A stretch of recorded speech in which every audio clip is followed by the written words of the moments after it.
I don't know about you guys, but for me, nothing says cozy cooking like pot roast, and that's exactly what we're cooking up today. I'm Smoking Joe Lasher, and this is the Ingles table. Let's get cooking. In fact, we've already got cooking. Picked up a beautiful chuck roast at the Ingles meat department, and what I've done is I put a couple tablespoons of olive oil into a cast iron skillet, got that browning. I coated this roast with salt and pepper, let it set to room temperature about 30 minutes. Now I'm just browning each side. In fact, let's turn that and just take a look and see. Oh yeah, see, we're starting to get a nice brown sear on there. Usually takes about 4 minutes per side.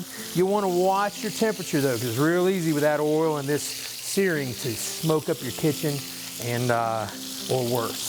So keep a good eye on it. So the other thing I love about slow cooking and using the slow cooker is we can start this maybe 15 or 20 minutes in the morning before you go to work or wherever you're going for your day. 8 hours later, it's going to be done. So we've got this roast brown on both sides. We just got a nice sear on there. We're going to turn our heat down just a little bit.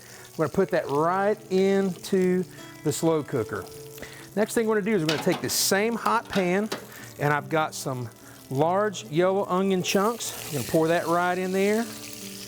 And we're just going to use the same heat. Stir those around, let that residual oil, if your pan's pretty dry, go ahead and add a little more olive oil into there. And we're just going to stir these around until they get nice and coated and starting to soften up just a little bit. Mainly what we're doing is loosening up the pan, the bits on the bottom of the pan. Once our onions go and start to soften up just a bit, we're going to go ahead and add some garlic to that.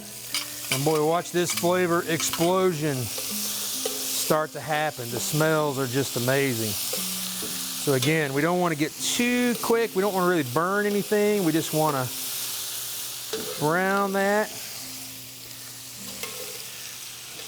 Once we're done with this, we're going to pour this right over top of the roast, just like so.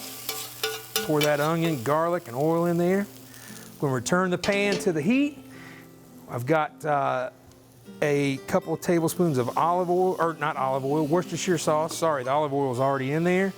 I've got some beef broth I'm going to put into there. I've got some fresh thyme and rosemary. And while that simmers and those crispies off the bottom of the pan start to come up, we're going to let that warm just a bit. We're going to go ahead and put some fresh chopped carrot in there. I like to use nice, big, larger carrots, about 1.5 pounds, cut them into 1-inch slices. I'm going to pour those in.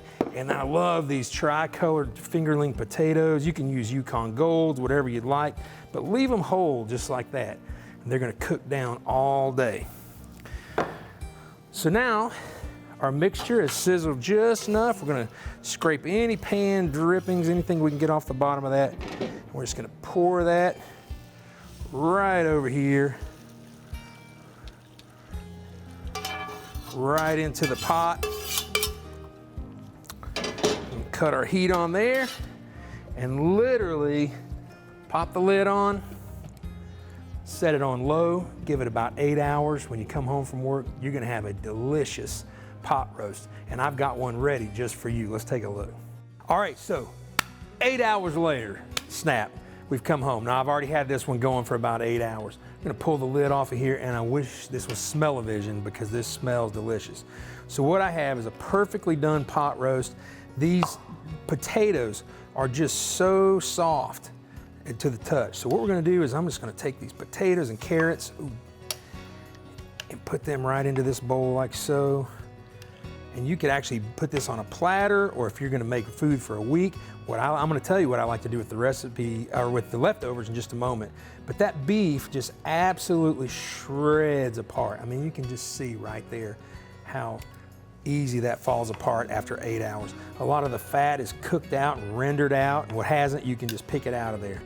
But I like to personally put a nice piece of white toast down and put that right on top of it, and then take a nice ladle of sauce and just drizzle right over it. And there we go. We have a nice bowl of hearty pot roast. I want to thank you so much for joining me here today at the Ingles table, and make sure you explore the rest of the site for some more wonderful fall recipes, and we'll see you next time.